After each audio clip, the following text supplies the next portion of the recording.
আসসালামু আলাইকুম everyone, welcome to my channel. আজকে আগের দিনের দাদি নানিদের মতো গরুর ভুঁড়ি রান্না করে দেখাবো। ব্যস্ত জীবনের সময়ের কারণে আমাদের এই রকম ভাবে রান্না করা হয় না। এইভাবে ভুঁড়ি রান্না করলে যদিও সময় একটু বেশি লাগে, কিন্তু খেতে খুবই মজার হয়। ভুঁড়ি রান্না করার জন্য এখানে আমি 1 কেজি গরুর ভুঁড়ি নিয়েছি, আর এখানে ভুঁড়ির মোটা পাতলা 2 অংশ নিয়ে একটু মোটা করে কেটে নিয়েছি, আর এই ভুঁড়িগুলোকে খুব ভালোভাবে পরিষ্কার করে নিয়েছি। এখন যে পাত্রে ভুঁড়িগুলো রান্না করব সেই পাত্রে ঢেলে নিচ্ছি। এখন এর ভিতরে সামান্য পরিমাণ পানি দিয়ে দিব। এখন এর ভিতর দিয়ে দেব 1 চামচ হলুদের গুঁড়ো, স্বাদমতো লবণ ও 1 চামচ মরিচের গুঁড়ো। ভুঁড়ির সাথে গুঁড়ো মশলাগুলো খুব ভালোভাবে মিশিয়ে নিতে হবে।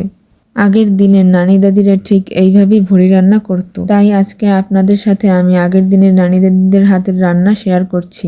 এখন চুলার হিট মিডিয়াম লোতে রেখে ঢাকনা দিয়ে বলক চলে আসা পর্যন্ত অপেক্ষা করব। এখন ঢাকনাটা তুলে ভালোভাবে নেড়েচেড়ে মিশিয়ে নিতে হবে। এখন চুলার হিট লোতে রেখে পানিটা শুকিয়ে যাওয়া পর্যন্ত অপেক্ষা করব। এখন একটি কড়াইতে পরিমাণ মতো তেল দিয়ে পেঁয়াজ কুচি দিয়ে দিচ্ছি। পেঁয়াজ কুচি দিয়ে দেওয়ার পর হালকা একটু ভেজে নেব। পেঁয়াজটা হালকা ভেজে নেওয়া হয়ে গেলে দিয়ে দেব 1 চামচ আদা বাটা ও 1 চামচ রসুন বাটা। বাটা মশলাগুলো দিয়ে দেওয়ার পর খুব ভালোভাবে কষিয়ে নিতে হবে। মশলাটা ভালোভাবে কষিয়ে নেওয়া হয়ে গেলে সামান্য পরিমাণ পানি দিয়ে দিব। তারপর এর ভিতর গুঁড়ো মশলাগুলো দিয়ে দেবো। প্রথমে দিয়ে দেবো 1 চামচ হলুদ গুঁড়া, 1 চামচ মরিচের গুঁড়া, স্বাদমতো লবণ, 1 চামচ জিরের গুঁড়ো, 1 চামচ গরম মশলার গুঁড়ো ও 1 চামচ ধনিয়া গুঁড়ো। এবার সবকিছু খুব ভালোভাবে মিশিয়ে নিতে হবে। এখন দিয়ে দেবো এলাচ গুঁড়ো। তারপর আবার সবকিছু খুব ভালোভাবে মিশিয়ে নেব।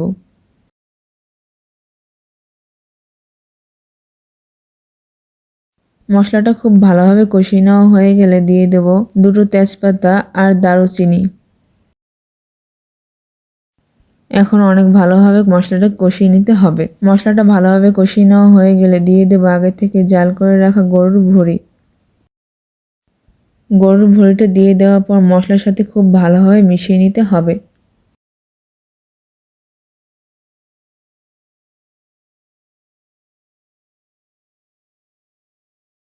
এখন গরুর ভুঁড়ি মশলার সাথে খুব ভালোভাবে কষিয়ে নিতে হবে।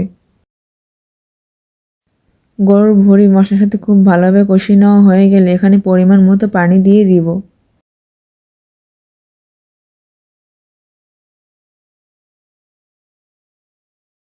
এখন এর ভিতর দিয়ে দেব সামান্য পরিমাণে জিরার গুঁড়ো। তারপর খুব ভালোভাবে মিশিয়ে নিতে হবে।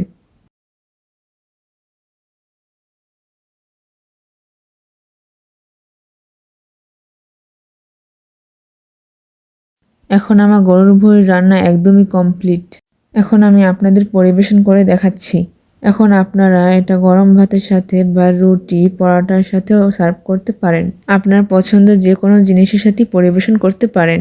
আর ভুঁড়ি খেতে পছন্দ করে না এমন মানুষের খুব কমই সংখ্যা আছে। আপনারা একবার হলেও ভুঁড়ি এই প্রসেসে রান্না করে দেখতে পারেন। আপনাদের কাছে ভিডিওটি ভালো লাগলে অবশ্যই কমেন্টে জানাবেন। আজকে এই পর্যন্তই। আল্লাহ হাফেজ।